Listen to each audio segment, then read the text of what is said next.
I read those charges, and I don't know, I think the judge did mention that sometimes beyond what is contained on the fact sheet, beyond the charges, the fact sheet and other documents should also supplement that. But to be frank, when I read those charges and even read the charge sheet on the 350 vehicles, it was very difficult to be able to link them. For Manase Azuri, I will be breaking silence on Sedinam Tamakloe, the whole issue, no, a former mass log boss. The whole same way circulated be mode compare Chema to me. Ekaso no ye NDC ninti NDC for jado. According to Manase Azuri tra, Sedinam Tamakloe case na MBP for jina so edeka so unko demuno. What na se ashe court proceedings wa share reviews no.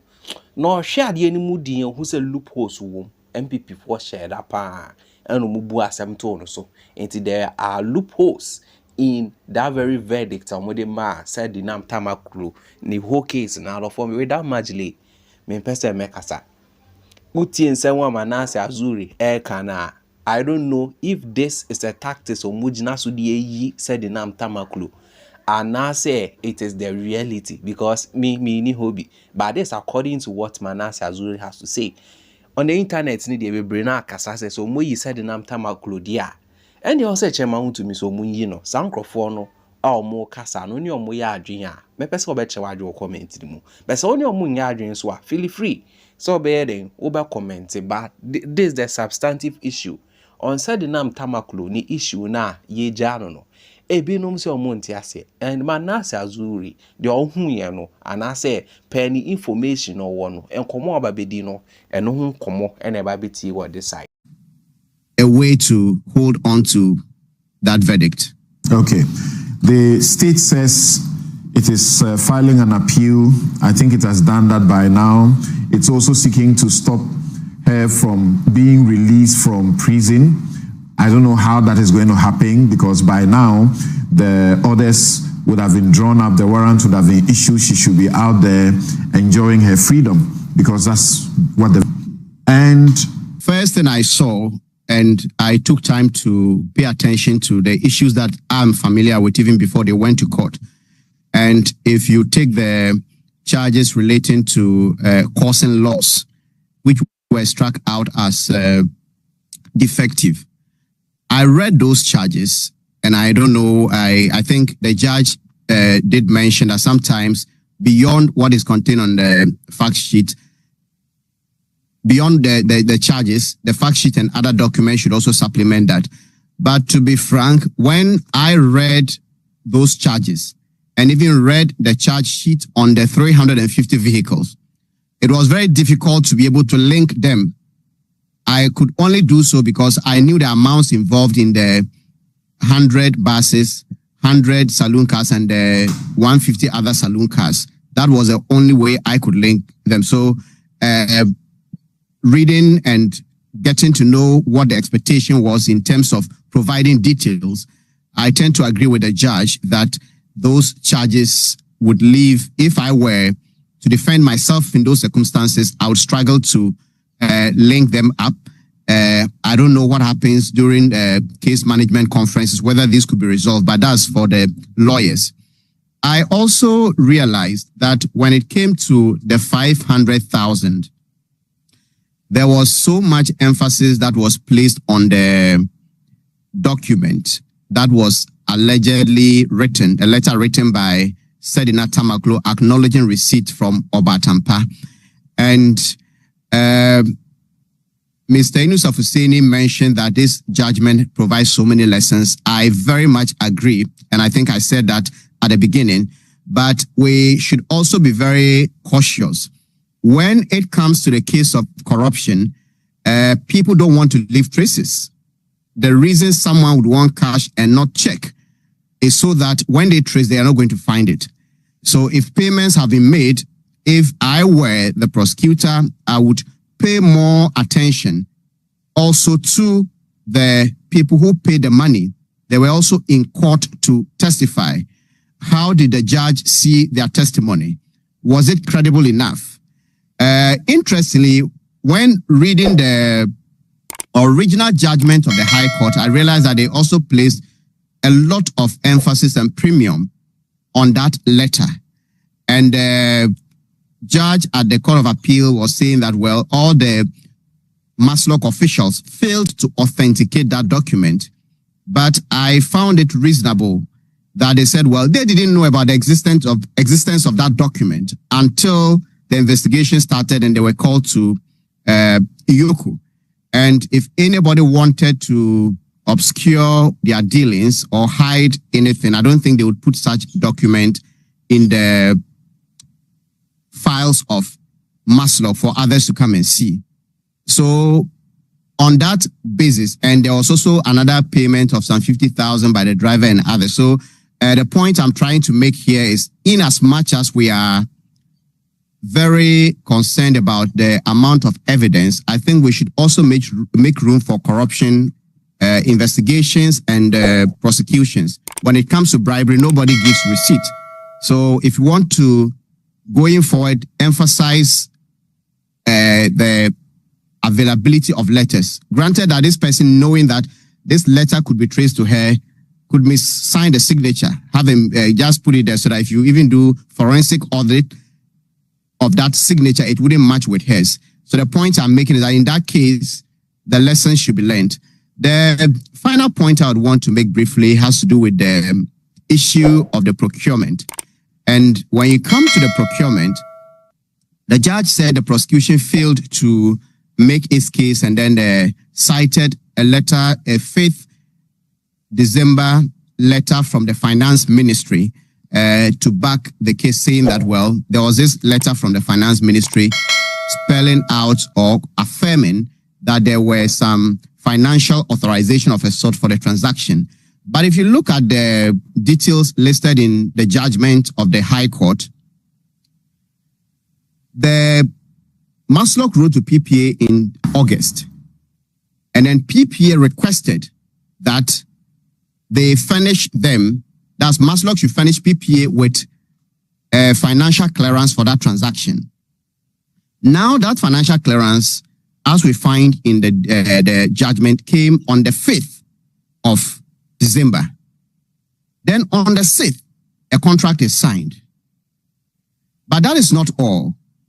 The vehicles that we see that were supposed to have been supplied after the 6th contract were actually inaugurated, so to speak, by President Mahama. If you go online and type President Mahama hands 350 vehicles to GPRTU on the 2nd of December 2016. So these vehicles were supplied before. Then even the actual supplying of the vehicle actually happened in November. So it appears that a lot of these things, some of them were even done retrospectively. And I will not blame the judge completely, because I have not seen these threads being woven together in the prosecution's case, listing when the contract was signed, when the vehicles were delivered, when they were actually given to GPRTU publicly, which they later rejected. But the reference to that December letter makes it appear as though there was this authorization, but that December letter from the Ministry of Finance is not a PP approval. And then finally, I would want to touch a bit on the part that seems to talk about payments were made after this woman was out of office. So how could she have committed us when within that time she wasn't there? And there's this statement PW1, which was at the time the CEO of Maslock. How could he have gone ahead to disburse or distribute these vehicles and others when there was no such authorization? From the background, I don't know whether this happened during the trial, but 350 vehicles were imported by an administration, and the contract was signed a day before a national election. That party lost the election. Whoever took over was bound by that contract. This was not a service contract that you said, maybe we don't need a service, so let's terminate it. all the vehicles had been brought, the government had received it. And I don't think it would have been reasonable for the administration to say that, look, Mark Ghana, come for all the 350 vehicles and take them back to wherever you imported them from because there were some lapses.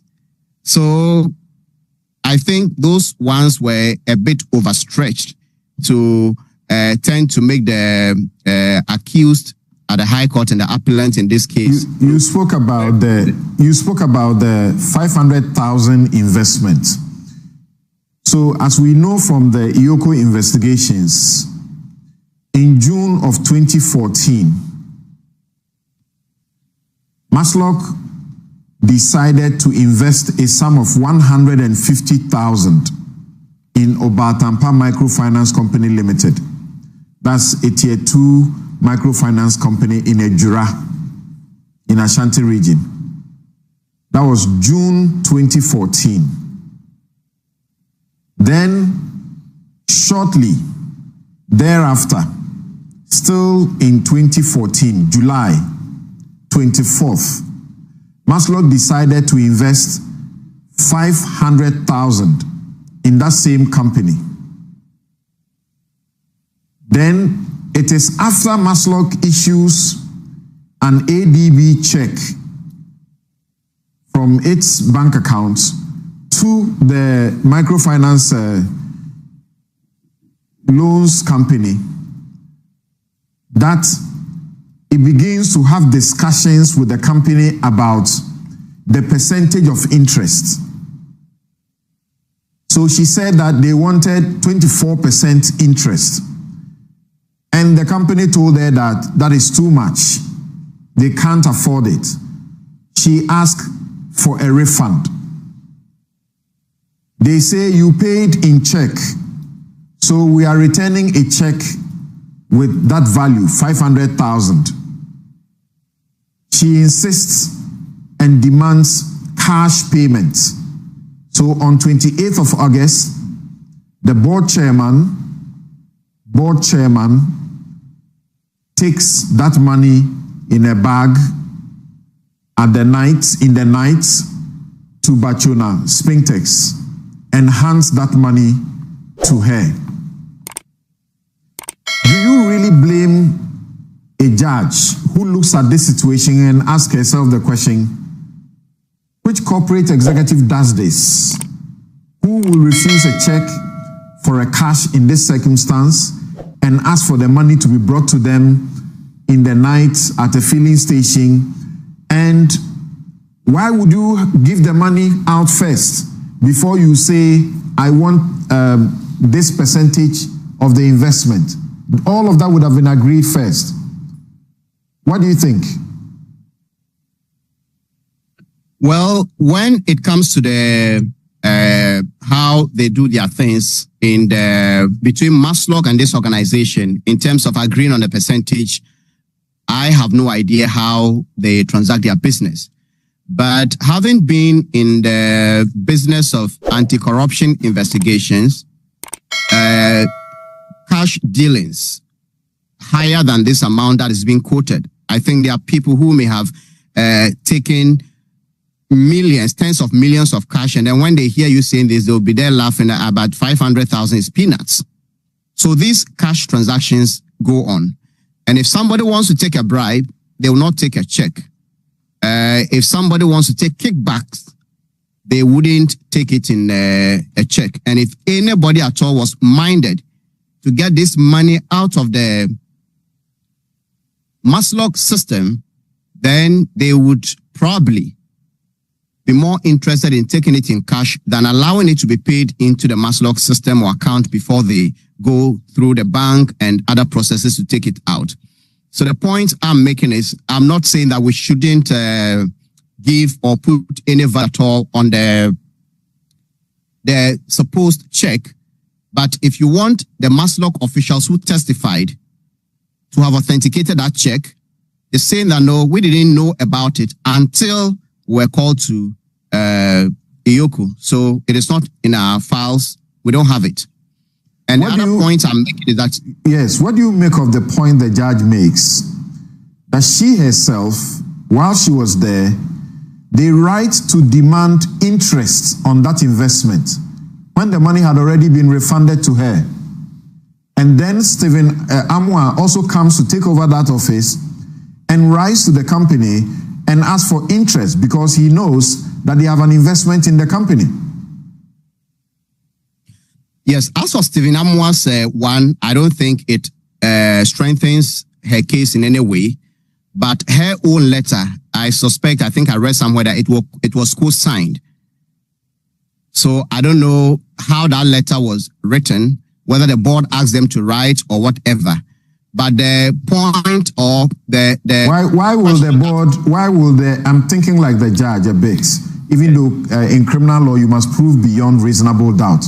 Why will the board ask them to write a letter to Obatampa for the interest on the 500,000 they had put in as of July 2014, when they knew, or they ought to have known, that as of the 28th of August, the money had been returned of 2014.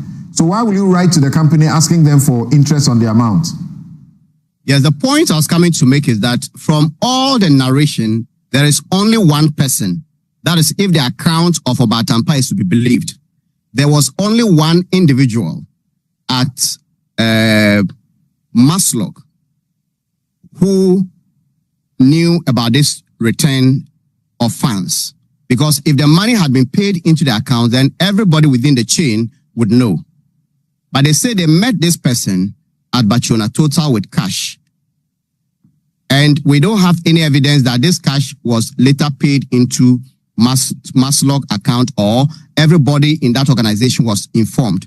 So the point I was making is that that letter, which was co-signed by Sedinam, actually strengthens her case because the average person would think that, well, if she had taken the money, there's no way she would agree to sign a letter demanding that money again. But of course, there are other actors in this equation who said they paid cash. They paid cash.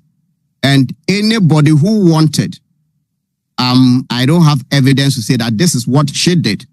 But if the narration is to be believed, anybody in her shoe, the reason for taking cash is to ensure that there wouldn't be traces of the nature that will get somebody to follow up.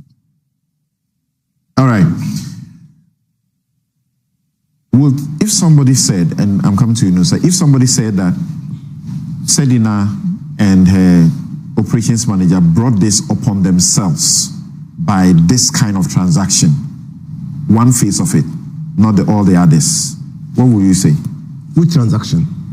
The 500,000? Yes. Yes. You see, that is what I don't understand. My verdict is. Yes. Gary, yeah. Oh, good morning to you, Samson. Good morning to your distinguished guest, Leonard friend, my good friend.